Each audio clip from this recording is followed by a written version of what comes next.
안녕하세요. 강남역 1분 출구 1분 거리 김종률 아카데미 원장 김지효입니다. 김종률 아카데미 원장이 김지호입니까? 우리 딸 오늘 뭐 했어요? 놀고 또 학교 숙제로 인터뷰는 누굴 했나요? 아빠를 인터뷰했습니다. 자, 오늘 저는 여러분들에게 서울 원도심에 투자를 해도 될 때가 되었는가 하는 이야기를 주제로 유튜브 한 편 찍어보겠습니다. 제가 블로그에 글을 하나 쓴 게 있습니다. 서울시 원도심에 관심을 가질 때가 되었느냐. 우선 비판하고 싶은 게 하나 있는데요. 박원순 시장의 10년간의 서울시 행정에 대한 것입니다. 박원순 시장께서 잘하신 것도 여러 가지가 있고, 뭐 또 잘못한 것도 있겠죠, 그죠? 그리고 뭐 또 개인적인 어떤 견해랄까요, 기호랄까요, 따라서 잘했다고 볼 거 있고 또 못했다고 보는 것도 있는데, 저는 부동산 전공자 입장에서 시장이 지금 이 모신기를 하는 건데, 이게 정치적으로 어떤 좀 사람이 너무 뭐랄까 도시화되지 않은 느낌, 옆집 아저씨가 털털한 느낌, 뭐 심어줄 수 있겠지만.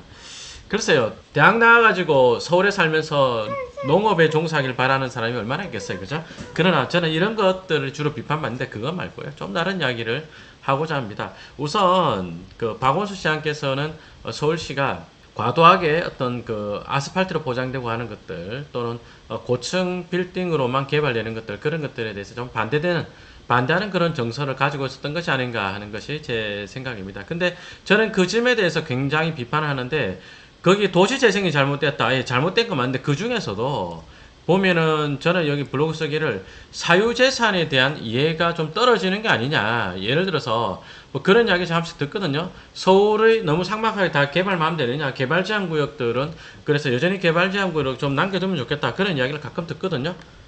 근데 그 전체적인 도시가 과밀해질 정도로 도시화되는 거에 대해서는 저도 반대한다. 저도 반대합니다. 그러나 개발제한구역 땅 갖고 있는 그 사유재산 갖고 있는 사람들은 무슨 피해를 그렇게 입어야 됩니까? 그러니까 공공재로 본다는 거죠. 제가 이야기하고 싶은 게 그겁니다. 그러니까 여기 보면 여기 종로구 사직동인데, 이 동네에 뭐 집이 또 예쁘고 서울시에 이렇게 담장길도 좀 있으면 좋겠고 꼬부랑길도 있으면 좋겠고 그런 생각은 저도 당연히 갖고 있습니다. 그래서 일부는 좀 그런 마을이 남아 있으면 좋겠다. 내가 돈 들여서 여기 살고 싶지는 않지만 한 번씩 놀러 가서 그런 동네에 있으면 좋겠고 인스타도 그런 사진 올리면 좀 예뻐 보이고, 예, 저도 그런 생각은 당연히 하고 있습니다. 그러나 그걸 반대하는 이유는 여기에 부동산을 갖고 있는 사람들이 지나치게 피해를 본다는 거죠. 이게 사유재산이니까 사유재산으로 인정해줘야죠. 그러니까 서울시에서 허락하는 용도지역이라든지 또는 정비구역에 대한 어떤 그 정비법 조례에 맞다면 개발할 수 있게끔 해줘야죠. 그리고 그 안에서 개발을 하면서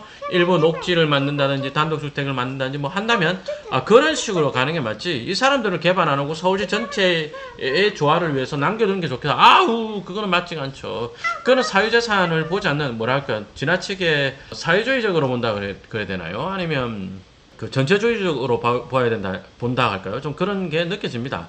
이런데 부동산 갖고 있는 사람 얼마나 괴롭겠어요. 근데 여기 일대를 그 옛날에 여기를 이제 켈리라는 무슨 외교관이 있대. 난 몰라 누군지. 그 사람이 살다간 집이 있어가지고 이 주변을 역사문화 미관지구인가 뭐 그걸로 지정을 했던 데입니다. 그래서 그 건물을 우수 건축 자산으로 지정하고 이 동네 사는 사람은 그 뭔 죄냐고 도대체가. 근데 이제 오세훈 시장이 들어서 가지고 이 동네를 이제 지역 랜드마크로 바꾼다라고 해놨습니다. 2022년 6월 25일이네요. 그리고 청파동 역세권 공공주택지구, 여기 청파 2지구 요런 데도 공공주택지구로 해서 청파 2지구로 지정돼 있죠. 지금 하고 있죠. 그래서 정비사업 형태로 하겠다는 거고, 그 다음에 서계동 지구단위계획구역이 있는데요. 여기 서계동 지구단위계획구역도 박원순 시장이 있을 때 이 지역도 지구단위계획을 그 당시에 수립을 했는데 그대로 수립을 해놓고 개발이 안 됐죠. 왜냐하면 과도하게 기존의 주택들을 살리는 형태에서 개발하는 걸로 가니까. 이게 뭔 말이에요 도대체. 기존의 주택을 살리면서 개발한다 도대체 뭐죠? 예. 뭔 말인지. 예, 아무튼 뭐 그래서 도시재생도 아니고 지구단위 계획이 잘 안 되는데, 어쨌든 이쪽 지구단위 계획도 가보면은 이제 정비구역 정비사업 도시정비개발형으로 지구단위 계획을 짜겠다라고 이제 했었죠. 그리고 또 여기는 을지로입니다. 을지로 쪽도 가봐도 이제 을지로 쪽도 이렇게 하나씩 개발하겠다라는 계획을 갖고 있습니다. 어쨌든 서울의 을지면옥도 다 명도를 하고 그 동네는 이제 재개발 착공을 하는 거죠. 그래서 또 경매 나온 사례를 보면은 한 개만 볼까요? 경매 나왔던 게 보면 이게 을지로에 충무로에 토지 71평 정도 되는 땅이 경매 나왔는데 35억, 36억 정도의 감정을 했습니다. 70평인데 35억, 36억이면은 토지 감정가가 평당 한 5천만 원쯤 됩니다. 그죠? 5천만 원 정도 7호 35 맞죠? 예. 낙찰되기는 40억에 낙찰이 됐습니다. 감정가보다 높게 낙찰이 됐고 2월에 낙찰됐고 낙찰받은 분은 누군지 모릅니다. 네, 전혀 이분의 낙찰에 제가 관여한 바 전혀 없고 이 물건은 어딘지 가보지도 않았습니다. 예, 저는 지금 토지용계획 확인서랑 뭐 지도만 보고 이야기하는데 여기가 이제 개발진흥지구의 용도지역 일반 상업지역에 건축허가 착공 제한 지역에 쭉 읽어보면은 예, 재정비 촉진지구 되어 있죠. 세운 재정비 촉진지구 되어 있습니다. 세운 재정비 촉진지구가 이제 6개 구역으로 나뉘어가지고 지금 진도가 좀 나가 있는데 여기도 역시 이제 그동안 지지부진했죠. 오세훈 시장이 맨 처음에 한 10년 전쯤에 여기 굉장히 드라이브를 걸었다가 좀 잘 안 됐던 지역 중에 하나입니다. 근데 요 최근에 여기 뉴스를 읽어보면 싱가포르 형태로 뭐 개발하겠다.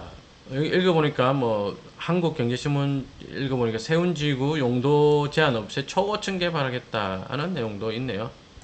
예. 그래서 여기 지금 읽어보면은 이제 싱가포르의 고밀 복합단지 마리나원을 방문해서 요걸 보고 이제 세운지구에 본따서 하겠다라고 그렇게 이야기를 했습니다. 그래서 좀 더 뭐 이야기는 더 들여다봐야 되겠습니다만 어쨌든 서울시 행정의 어떤 스탠스가 어떻게 바뀌었나요? 원도심을 빨리 부시고 새로 짓자. 이런 쪽이죠. 이 말고도 뭐 용산구 쪽으로 가더라도 용산구 쪽에 그러니까 숙대구 남영동 쪽도 그렇고 용산 쪽에도 용산역이요. 용산역. 예. 그 쪽으로도 정비 사업에 대해서 굉장히 속도를 내고 있죠. 이런 식으로 서울 원도심들을 도시 기능을 강화해서 개발하는 형태로 도시행정을 지금 드라이브를 걸고 있습니다. 그렇기 때문에 이런 쪽에 투자해도 되지 않을까. 뭐 일반 상업 쪽 보니까 낙찰가 아까 보니까 평당 6천 뭐 이 정도인데 싼 거 찾아보면은 이제 지역 한번 다녀보니까 뭐 7, 8천짜리도 있는 것 같고요. 비싼 거는 뭐 1억 초반대 이렇게 매매 나와 있었습니다.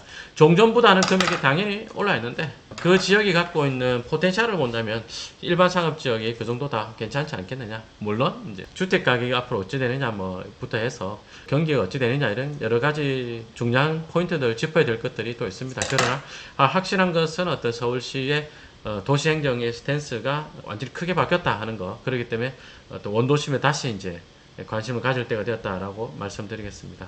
자, 우리 딸 마지막으로 시청자 여러분들에게 드리고 싶은 이야기가 있으신가요? subscribe. 예, 구독해 주십시오. 자, 이번 영상 여기까지 하겠습니다. 도움 되셨길 바라고요. 편안한 주말 저녁 되시길 바랍니다. 촬영하는 지금 일요일 저녁입니다. 수고하셨습니다, 여러분. 고맙습니다. 우리 딸 안녕.